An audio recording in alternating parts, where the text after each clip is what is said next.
Om Tavakatamratam Taptajivanam Kaviviridhitam Kalmashapaham Shravanamangalam Srimadataram Bhuvivananti Puriyajana. Your words are like nectar, bringing life to scorched souls. They are praised by poets and remove all sin. They are auspicious to hear, wonderful and exalted. Those who spread these words throughout the world are truly giving souls. Welcome everyone to our class on the Gospel of Sri Ramakrishna. We're on the chapter, The Master with the Brahmo Devotees, and date is only given as December 1882. We'll start getting the actual dates shortly after this.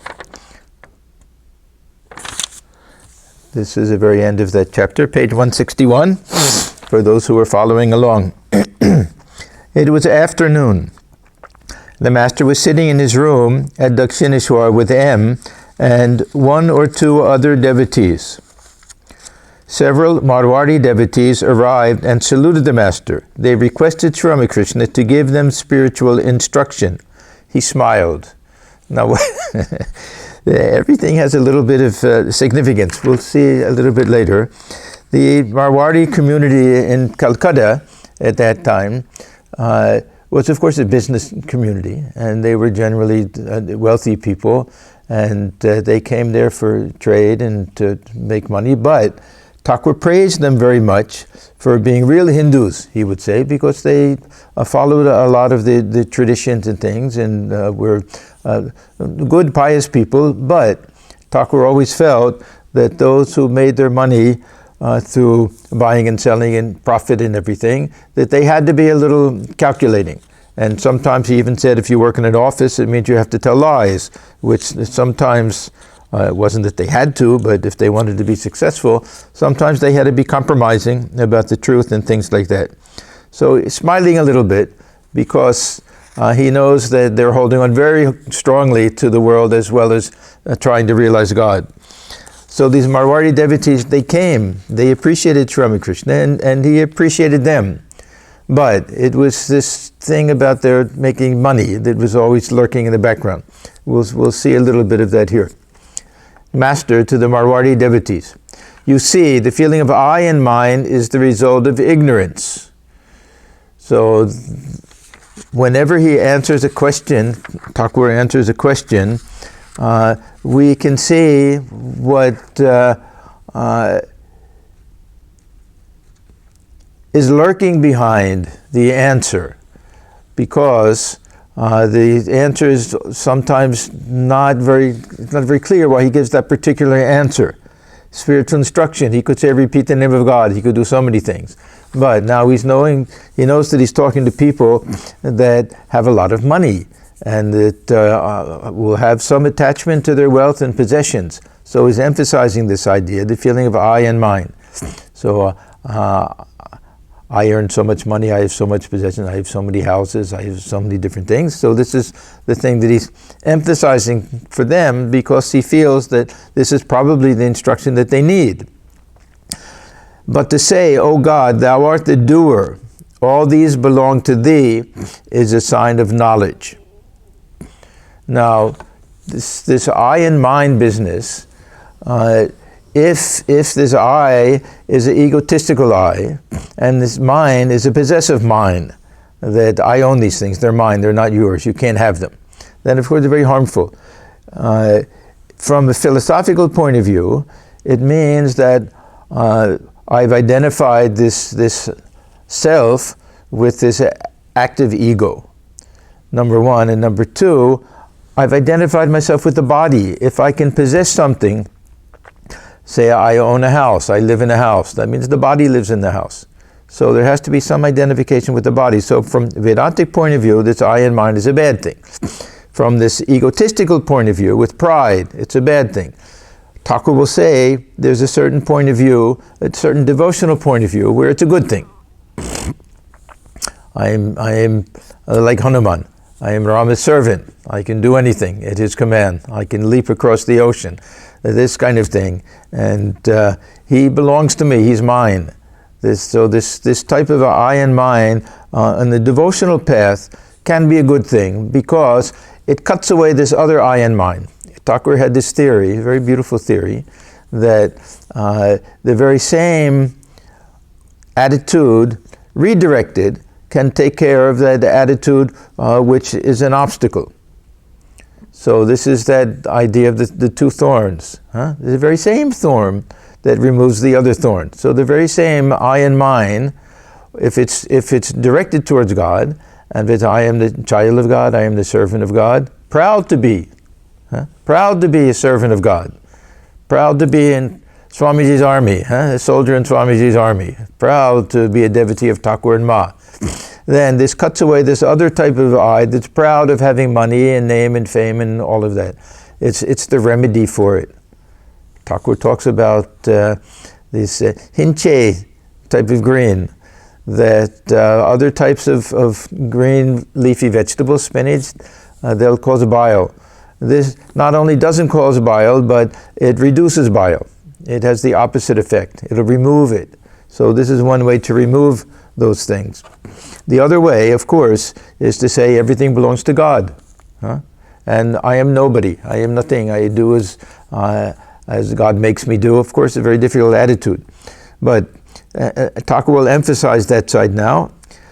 But to say, oh God, thou art the doer. All these belong to thee is a sign of knowledge. We can easily say everything belongs to thee. Thou art the doer is a little more difficult. We can at least say that everything is up to God, that the fruits of our work are out of our hands. We try our best. I think I'm the doer, so I try my best, but I know that everything depends upon my karma, God's grace, that then it's out of my hands. Thakur very often says this idea that I do as thou makest me do is a sign of God realization. It's a very high attitude to really, and we have to be perfectly pure, and that the ego sense has to be gone, selfishness has to be gone before we can really feel that.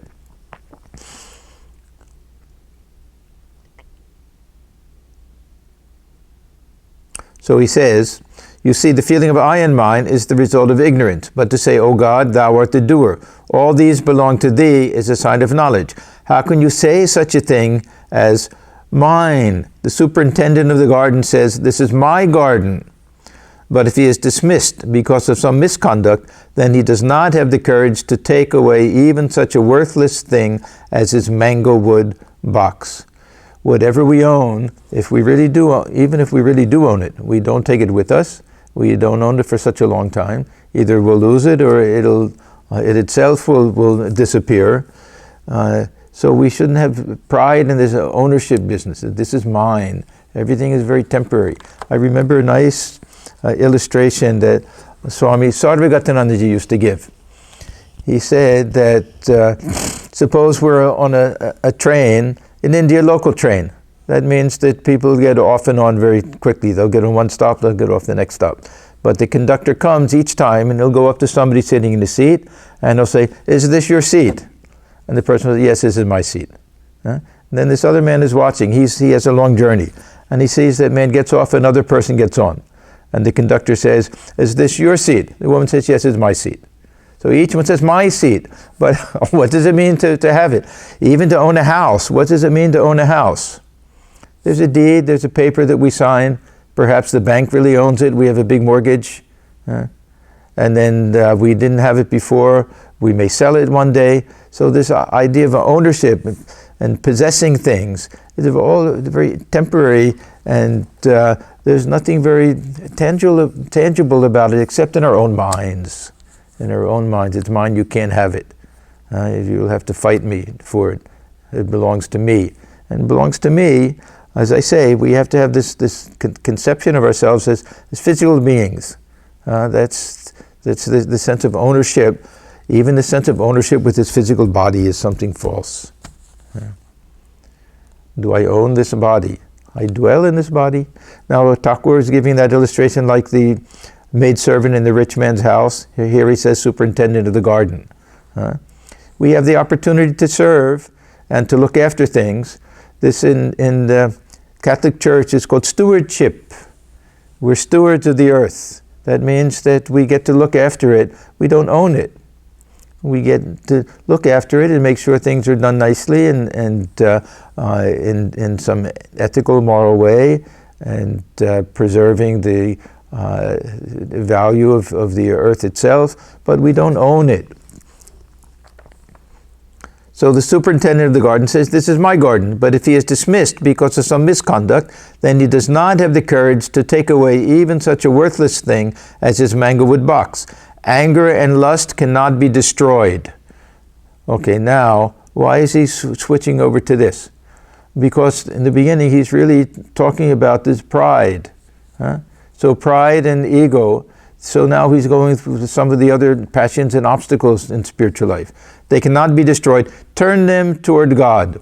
So this is what I was saying, even with pride. Turn this pride away from worldly pride to this other type of pride. This is actually one of the teachings we find in the Naradiya Bhakti Sutra. And we all know that Thakur was not a scholar and not a pandit, number one. Number two, we know that he heard so many things. He had so much contact with pandits and with sadhus and everything. And number three, he never forgot anything. So there's every chance that he heard this. There's also a reference, he mentioned somebody's name, I can't remember now, who doesn't play any particular role. But Thakur was very good at giving other people credit. I heard from so-and-so this idea. So give it twist. More Friedau. He'd say give it twist. Turn it in the other direction. So now he's talking about that. Because passions they're natural to a human being, and they're actually necessary in spiritual life. They're necessary in everything. And to be successful in worldly life, we have to be passionate. If we have a lukewarm attitude, we won't get anywhere. We want to be a research scientist. We have to be passionate about finding a cure for something. So whatever we do, we have to have that type of passion. If that passion is directed towards enjoyment and worldly pleasure, then it's a terrible bondage. If we can direct it towards God realization, then it's the highest. So Thakur is saying, don't simply try to get rid of it. Even these tamasic and rajasic elements, anger and lust. What does lust mean? There's a desire to enjoy. Have this desire to enjoy God. So this was another very great teaching. Thakur was so practical. He could have simply said, no, you have to burn up all of the passions, destroy them. He knows that we can't do that. We're human beings. These are in our genes, part of our DNA. So he says, okay, then utilize it. Give it a different twist. Very, very practical instructions. So he says, anger and lust cannot be destroyed. Turn them toward God. If you must feel desire and temptation, then desire to realize God. Feel tempted by Him. Discriminate and turn the passions away from worldly objects. When the elephant is about to devour a plantain tree in someone's garden, the Mahut strikes it with his iron-tipped goad. What does that mean? That means that sometimes we have to be a little strong with ourselves. We see the mind go in one direction, and we say, no. You know that you're going to just get in trouble with that. So remember what I told you, go in the other direction. You have this desire for enjoyment, turn within. You'll find greater enjoyment within. This is also one way of understanding this is replacing one thing with another. Replace the lower with something higher, and then there'll be greater enjoyment. He says, you are merchants. You know how to improve your business gradually. This is another beautiful teaching. We think in spiritual life that we'll reach the roof in a bound. We'll one jump and we'll get to the roof. We have to go through all of the different steps. We have to climb every rung of the ladder, every step of the staircase if we want to get to the roof. He says, you know how to improve your business gradually. Some of you start with a castor oil factory. After making some money at that, you open a cloth shop. In the same way, one makes progress toward God. It may be that you go into solitude now and then and devote more time to prayer. So we have to have patience. We have to be impatient and patient at the same time. This impatience is this tremendous longing. No, I must realize God. But at the same time, we have to be willing to go day after day, year after year with our spiritual practice, never knowing exactly when it'll bear fruit. Of course, we're making progress the whole time, whether we know it or not. But still, that type of perseverance is so necessary. Swamiji says the type of perseverance that someone has who's willing to empty the ocean with a blade of grass. Huh? I don't remember where he said it, but I remember reading it. It means drop by drop, that type of patience. We know that if one drop that we've done, that it's that much less. And we know that if we don't give up, that ultimately it'll happen, and we don't know how long it'll take, but that type of patience and perseverance.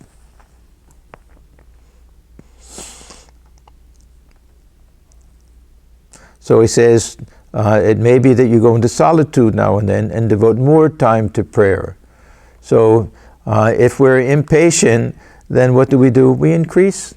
We increase the amount of time we give to spiritual practice and the intensity and all of the other things, keeping holy company, reading holy books, all of the things that we know are helpful for us.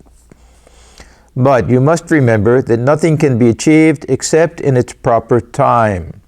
So this is where the patience comes in, and this is where the faith comes in. That all we need to know is that if we continue, that we'll reach the goal. We don't have to know how long it'll take. Are we qualified? We know that as we proceed along the path, we become more and more qualified. We have to have certain preliminary qualifications, but they're very few. Mostly sincerity and the desire to lead a good, pure, moral, ethical life. This is enough. We don't have to be very brilliant people. We don't have to be highly self-controlled people. We don't have to have tremendous intellect and powers of concentration. We don't even have to have much of a conception of God or great devotion. But this desire for all of these things has to be there. And if we start, we get closer and closer, and the qualifications become more and more. Till when we get to the end, we're fully qualified. We don't first purify the heart and mind and then start spiritual practice. You know that verse that Swami Turiyananda liked, that if you wait until all of the waves stop before you take a bath in the ocean, then you'll never get to do it. In the same way, if you try to get everything perfectly arranged, prearranged before you think of God, then when will come the time? The whole life will go that way. So, nothing can be achieved except in its proper time, but we start. We don't wait, and we don't say, well, the proper time hasn't come. Proper time for God realization hasn't come, but the proper time for spiritual practice, that's up to us. And the extent that we do will depend upon our qualifications and our ability. Sometimes it's compared to this string of a sitar or some stringed instrument. If you make it too tight, it'll snap. If it's too loose, then it won't make the proper sound. So we have to know just how much we can do. But we can increase. There's this will sound like a funny example, but when I was in Trabuco, our monastery there, we had a lot of outdoor work. And I used to help out one of the old monks who did a lot of the plumbing. We did everything ourselves. And there's an instrument called a pipe cutter. It's a very crude, simple thing, where there's a sharp blade on one side and a little vise. So you make it a little bit tight, and then you spin it around. If it's too tight, you can't spin it. If you make it too tight, if it's too loose, it won't cut a groove. So you make it just tight enough so you spin it once, it makes a little groove. Tighten it. Another little groove, tighten it. Another little groove. And before you know it, you've gone through a thick piece of lead pipe. It's remarkable. So in spiritual life, we have to do that. We have to keep raising it up a notch. If we make it too tight in the beginning, we'll give up. We won't be able to do anything. If it's too loose in the beginning, we won't make any progress. So we have to know when the time is right to start increasing. If we force it too much, the mind will rebel, and we may even give up everything. And if we don't tighten it enough, we won't make any progress. So these things, Guru of course is helpful, but these things also, we start to understand if we analyze our own minds, to what extent am I looking forward to spiritual practice. There's some people, or maybe all of us at different times, if we make it too hard. Every morning I'll sit for 4 hours. We find that we don't look forward to it. It'll be too much, that we try to avoid it and everything. If we find that more and more we want to increase, then it's a good sign. So we have to observe the mind a little bit. So he says, but you must remember that nothing can be achieved except in its proper time. Some persons must pass through many experiences and perform many worldly duties before they can turn their attention to God. So they have to wait a long time. Now some of these Marwaris were really worldly people, and they were really just interested in making a lot of money. For some people, they have to have some bad experience in this world. There's two types of people: those who are clever and can observe others and say, oh, this person was only interested in making a lot of money, and now I see how they're suffering. They were only interested in being beautiful and strong and healthy, and now I see in their old age they've lost all of that. I won't fall into that trap. These are clever people. There are other people who have to make the mistake themselves. They have to stick their finger in the fire and get burnt. Others can observe. So he's telling them that for some of them, that they'll have to have these experiences, that they'll have to try to make as much money as they can, and then see that that doesn't bring them ultimate happiness. So he says some persons must pass through many experiences and perform many worldly duties before they can turn their attention to God. So they have to wait a long time. If an abscess is lanced before it is soft, the result is not good. The surgeon makes the opening when it is soft and it's come to a head. Now Thakur uses these illustrations also with regard to what he calls Vaidhi Bhakti and Anuraga, or Raganurag Bhakti. He uses different terms for it. That he'll say if you get a scrape on your hand and it forms a scab, and he says if you try to pull that scab off before it's healed underneath, it'll bleed again and form another scab. If you wait until it's healed underneath, the scab will fall off on its own. So when it comes to when do we reach that state where we don't have to do all of our spiritual practices, that we're in some high ecstatic state, we don't decide. It'll happen on its own when the time is right. For most of us, this is a very final rung of the ladder, this anuraga. It's the very last stage. So we shouldn't think that we're at the end of our life, that we've practiced so long that now it's not necessary to keep track of the number of japa. It may be. I'm not saying that it's not possible. It may be. And at the end of life, these things aren't as important anyhow. Thakur says at that stage, then it's more important to practice constant recollection, because we're not capable of sitting for long hours in meditation. The body doesn't help with the body will rebel against it, and the mind will rebel against it, and everything. So the time has to be right for these things, and we have to. That's why we have to be patient, and we have to observe the mind. Once a child said to its mother, "Mother, I'm going to sleep now. Please wake me when I feel the call of nature." "My child," said the mother, "when it is time for that, you will wake up yourself. I shan't have to wake you." The Marwari devotees generally brought offerings of fruit, candy, and other sweets for the master. They were very generous. They made a lot of money and they were generous. But Sri Ramakrishna could hardly eat them. He would say they earned their money by falsehood.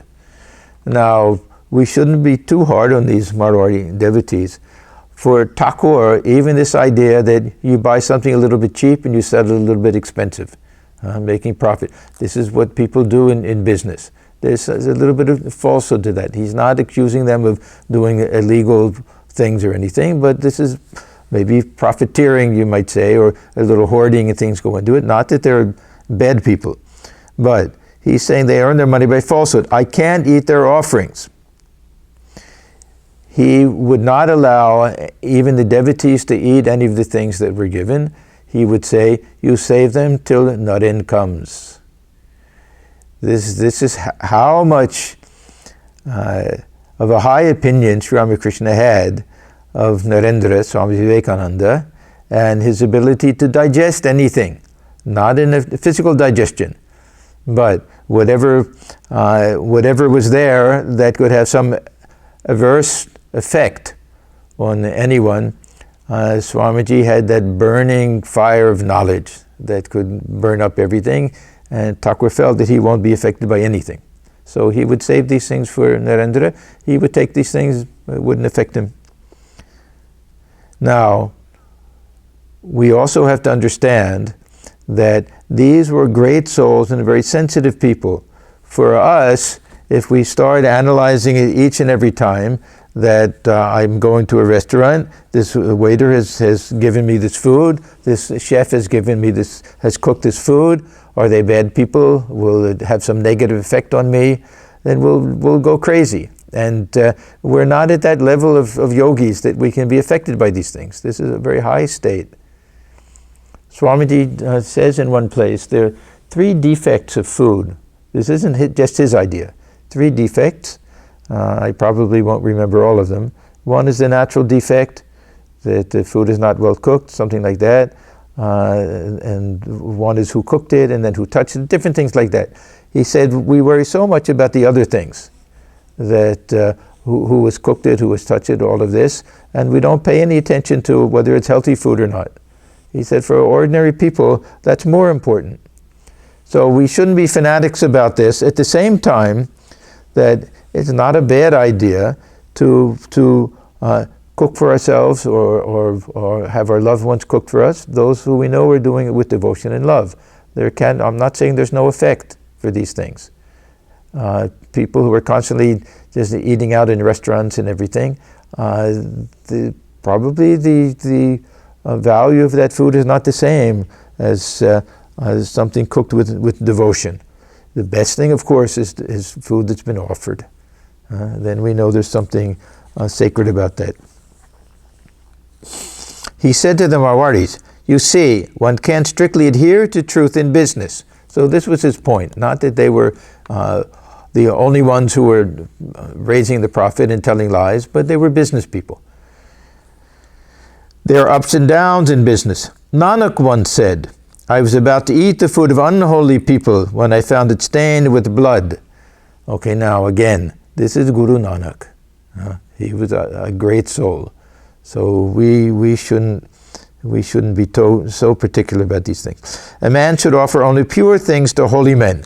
And now he's telling them directly, you want to come and offer food here, then make sure that it's not earned by unethical means, and make sure that there are no hidden desires behind it, that you're not doing it so that you'll earn more money in business and everything.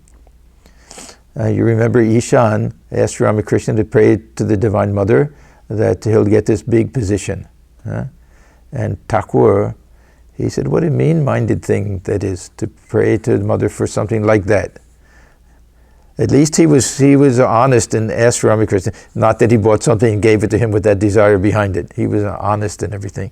But anything offered to a temple or to a holy person should have no strings attached. It should be done out of love.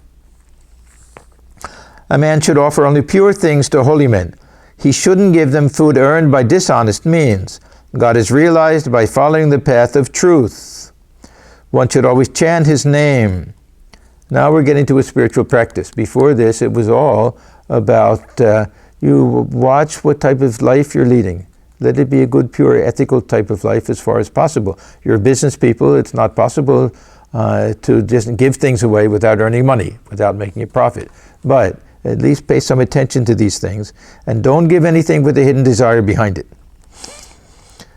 Now, one should always chant his name. This was always the simplest advice that Thakur could give, and it wasn't that he felt that they weren't capable of understanding anything higher. He really believed that this was really, in this Kali Yuga, for most people, the most efficacious means of making spiritual progress.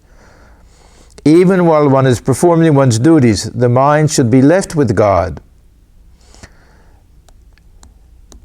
A small portion of the mind, sometimes Thakur says 25%, if that is given to the work with some type of concentration, and 75% of the mind is given to God, we can be more efficient in the world than most people who think they're giving 100% of the mind to work, because their mind is scattered.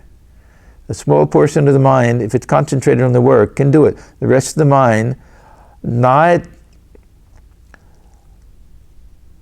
in the sense that we're thinking or even repeating the name of God all of the time. Sometimes it's not possible. But deep down within the heart, that feeling is there. That connectedness is there. That there's some presence of in the mind of this divine connection. That's enough. Swami Turiyananda gives another nice example. He said, repeat the name of God, do it japa internally. And when the time comes when you have to do something else, if working with your hands, you can continue doing it. If you have to answer the phone, you have to talk to somebody, you have to add up some numbers, then the japa it'll go underneath the surface, but continue. It'll go beneath the surface, then it'll come back up again. So at least it'll remain within the mind. It won't always be in the forefront of the mind, because sometimes our work doesn't allow that. If we do manual work, physical work, this is why many monasteries in the West, they'll have the monks do something like that. They'll have some work in the fields or the garden, even make something. They'll make fudge or different things like that. The hands are busy, the mind is free to think of God. It's a very nice way to do work. Even while one is performing one's duties, the mind should be left with God. Suppose I have a carbuncle on my back. I perform my duties, but the mind is drawn to the carbuncle. It is good to repeat the name of Rama. Then, quoting, the same Rama who was the son of King Dasharatha has created this world. Again, as spirit, he pervades all beings. He is very near to us. He is both within and without. So even this seemingly dualistic type of devotion to the avatar, to Sri Rama, Sri Krishna, should carry a little bit of this philosophical understanding that this Rama that we worship is the Antaryaman, is the self within. So is Ghat me. There's some Hindi verse that he's quoting here, probably Tulsidas, something like that. That this Rama is to be seen dwelling within all beings. Yeah? Thakur used to say, I see within every man is Rama, within every woman I see Sita there. So it's not simply we're worshipping this avatar who enacted his play some yugas ago with the Sita and Lakshmana and everything, that this is the divine presence within. Okay, this is the end of chapter 6. Now we begin chapter 7, the Master and Vijay Goswami. This is Vijay Krishna Goswami. We've been introduced to him earlier. He showed up several times. He popped up on the boat trip with the Keshav before. So we know his story a little bit. I'll start reading because we get a little bit more about him here. This is Thursday, December 14th. So M has again started with the actual date, and I believe it'll continue to the very end. December 14th, 1882.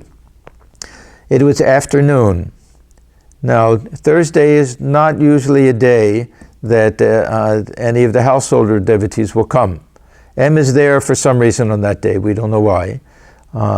If the Christmas holidays had begun already, I doubt it. Anyhow, he's there that day. Sri Ramakrishna was sitting on his bed after a short noonday visit. Vijay Balaram, another householder devotee, of course Balaram didn't work. He had a lot of spare time.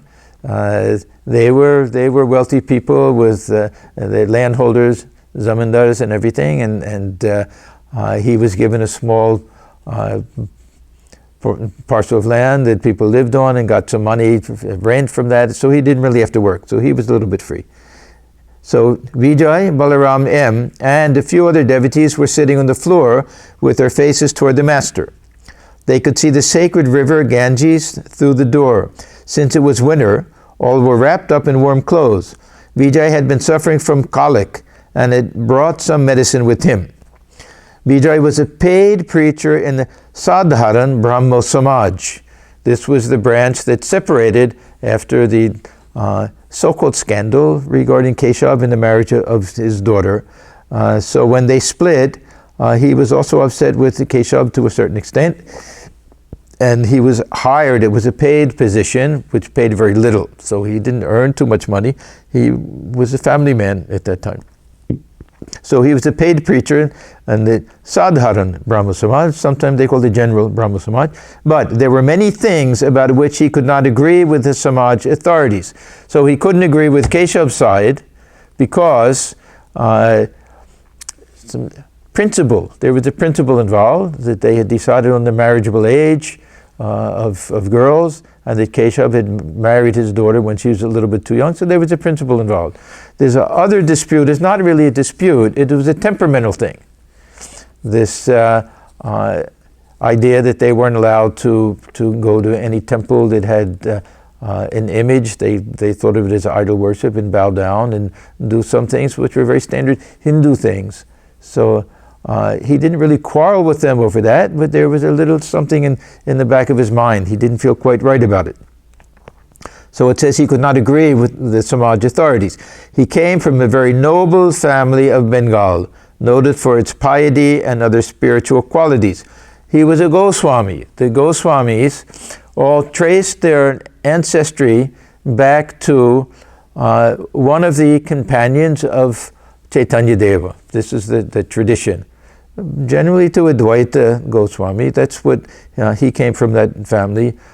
Some even to Vishnu Priya's family, and others also. I don't know all the details with these things, but many of them will be that. I asked Swami Swananji once, because he also came from a Goswami family, and he said, we don't know these things. Maybe Advaita Acharya. So because it's many centuries earlier. But in this case, he seemed to have known. He came from a very noble family of Bengal, noted for its piety and other spiritual qualities. Advaita Goswami was one of his remote ancestors. So there'll be thousands, because after so many centuries, the tree keeps spreading out. So all of the Goswamis, and because they're descendants of the original companions of Chaitanya Deva, they're all considered qualified to be gurus. And they are the gurus of this Vaishnava tradition. So one of the remote ancestors had been an intimate companion of Sri Chaitanya. Thus the blood of a great lover of God flowed in Vijay's veins.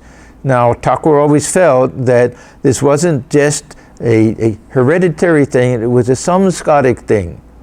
That meant that the samskara of a devotee was there, of a bhakta. And that meant worshipping God through the image, with the kirtan, all of the things that go along with that. Thakur thought of the Brahmos as devotees also, but not in the same sense. They were very highly intellectual types of devotees. Thus the blood of a great lover of God flowed in Vijay's veins. As an adherent of the Brahmo Samaj, Vijay no doubt meditated on the formless Brahman. This was their attitude and their teaching. But his innate love of God, inherited from his distinguished ancestors, had merely been waiting for the proper time to manifest itself in all its sweetness. How did it get awakened? Thakur, Sri Ramakrishna? Huh? Not that Thakur did anything specially, but just being in his company, seeing that ecstatic love of God, that kirtan and the dancing and ecstasy and all of that, this awakened something in him. Thus, Vijay was irresistibly attracted by the God-intoxicated state of Sri Ramakrishna and often sought his company. Of all of the Brahmos, Vijay and Keshav, of course, loved him and appreciated him, but didn't really change too much. A little bit. He was appreciative of these different types of spiritual practices that Thakur underwent. But Vijay, he really could fully accept Sri Ramakrishna, without being restricted, so that he'll be an inner circle, or his nishtha would only be a devotee. That is, nishtha is the devotion, would go back to this Vaishnava tradition and to Sri Krishna himself. He became known as a great Vaishnava saint in later days. Many books are written about him, many disciples and everything. He would listen to the Master's words with great respect, and they would dance together in an ecstasy of divine love. Shortly after this, I don't know when exactly, but Vijay actually renounced. He gave up the Brahmo Samaj, he gave up family life, he showed up wearing his Garua cloth, and became fully a sannyasi. It was a weekday. Generally, devotees came to the Master in large numbers on Sundays. Hence, those who wanted to have intimate talks with him visited him on the weekdays. A boy named Vishnu, living in Aryadha, had recently committed suicide by cutting his throat with a razor. The talk turned to him. Master, I felt very badly when I heard of the boy's passing away. He was a pupil in a school, and he used to come here.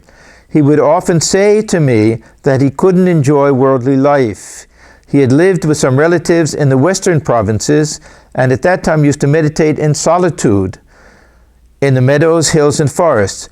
He told me he had visions of many divine forms. Perhaps this was his last birth. He must have finished most of his duties in his previous birth. The little that had been left undone was perhaps finished in this one.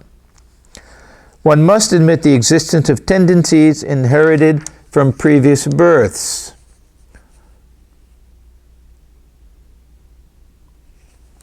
There is a story about a man who practiced the Shava Sadhana.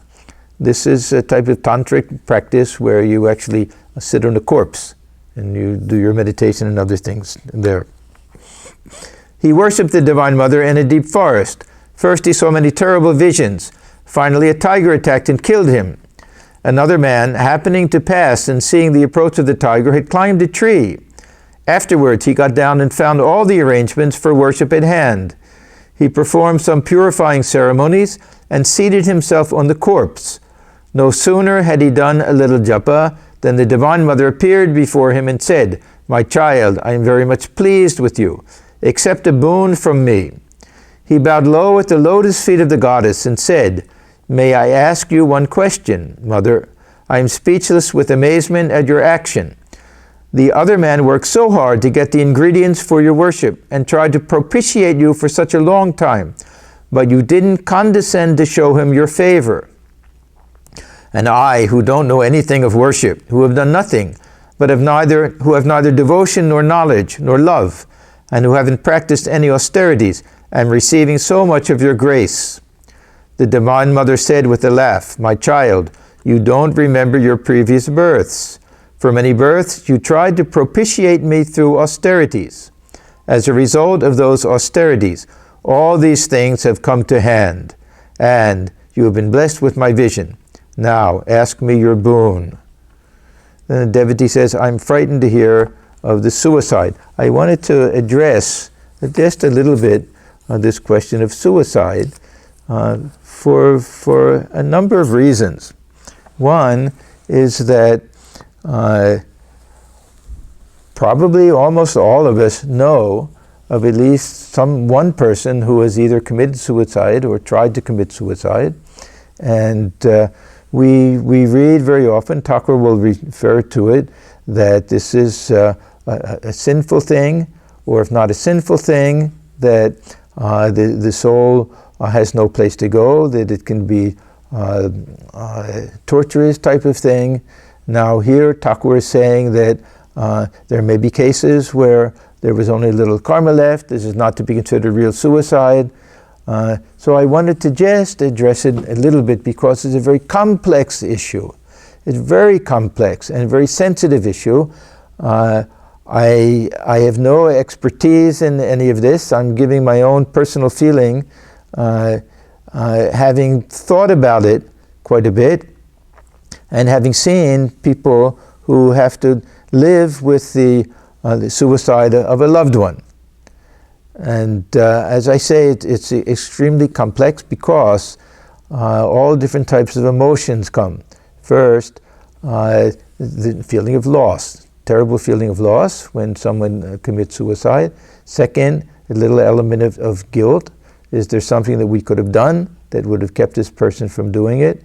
Third, a little bit of fear and anxiety. What will happen to the soul of this person? All of these things are there together. And then we have other issues that if we say that suicide is a terrible thing, we should do everything we can to prevent someone from committing suicide. Some people have tremendous suffering. It may be physical in some cases. It may be mental. In most cases, it's mental. Now, is the goal to prevent people from committing suicide and suffer the rest of their lives? If it's possible, of course. The goal is to help people find some joy in life, whatever the cause of that misery that leads to suicide, whatever that cause is, to find some way to help eliminate that. It's not always possible. Now, I want to make sure that nobody takes away from this idea that, okay, in some cases, that suicide is the best thing to do. That's why I say it's a very sensitive issue. We don't want to encourage anybody to commit suicide. We have to be very clear about this. At the same time, we have to be sympathetic and understand that for some people, they feel this is their only option. And other times, people may say, well, it's very selfish, that how they're making other people suffer. We all have to put up with things we don't like, but we don't know the degree of their suffering. So it's a very, very complex issue. And there may be cases of older people who have some incurable disease, and then this question of euthanasia comes up. Is that suicide? Should they have the right to put an end to their life if they know that they only have a certain number of months left to live and they're in terrible pain? These are highly debatable ethical questions, and there are many advanced countries, some in Europe, places, Switzerland, other places, where there'll be very nice facilities for older people or people with some incurable disease. There has to be a good reason for it, who can go and in very nice environment can have some very painless type of death. Is there something ethically wrong with that? These are questions that we don't know. How much of it is these samskaras? How much is, they're very difficult things to answer, very complex type of things. So each case is a little bit different. The main thing is to try to help people who have this tendency, not to just prevent it, them from committing suicide, but find out why. Sometimes it's tremendous peer pressure.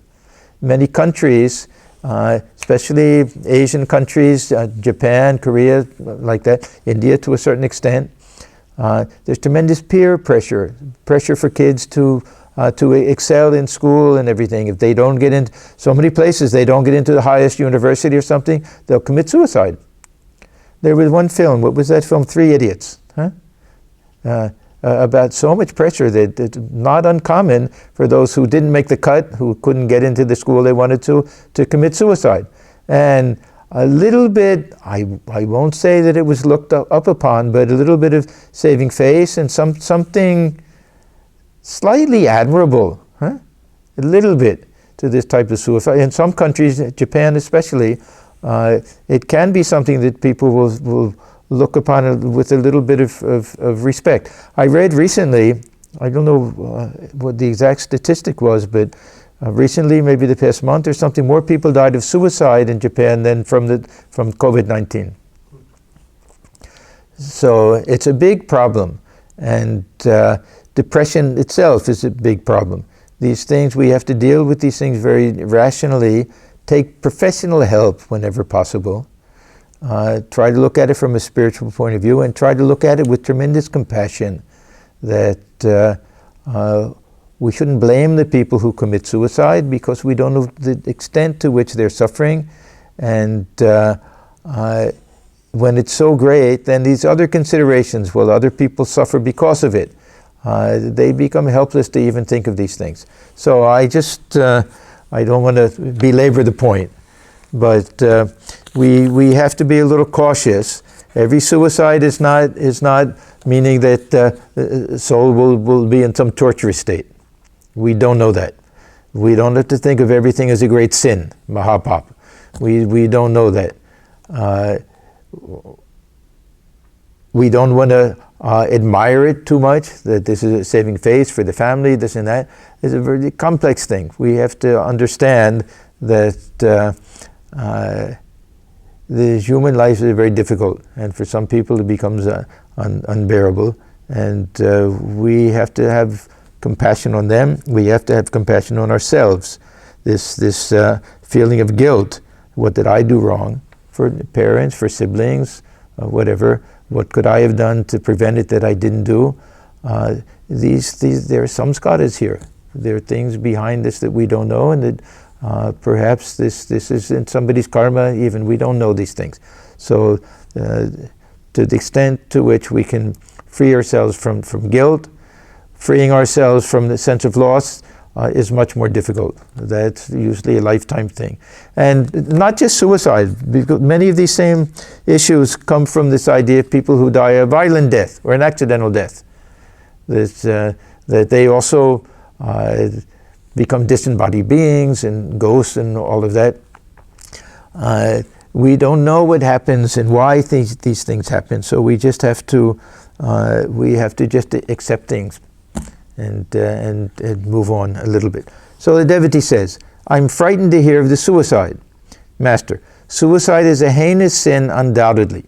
This is part of the culture also. This is part of the culture, that this is considered one of the great sins. A man who kills himself must return again and again to this world and suffer its agony. We can accept this, we cannot accept this. We don't have to, because we don't know. We really don't know what's behind all of these things. But I don't call it suicide. This is the important thing. If a person leaves his body after having the vision of God. Now, how many people have the vision of God? We don't know. But the other thing is that in those days, committing suicide, what did it mean? You cut your throat with a knife, you hang yourself.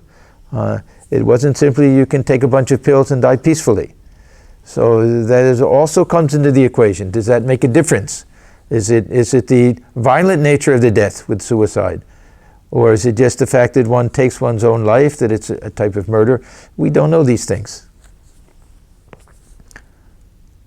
After attaining knowledge, some people give up their bodies. After the gold image has been cast in the clay mold, you may either preserve the mold or break it. Many years ago, a young man of about 20 used to come to the temple garden from Baranagar. His name was Gopal Sen. In my presence, he used to experience such intense ecstasy that Hridaya had to support him for fear he might fall to the ground and break his limbs. That young man touched my feet one day and said, Sir, I shall not be able to see you anymore. Let me bid you goodbye. A few days later, I learned that he had given up his body.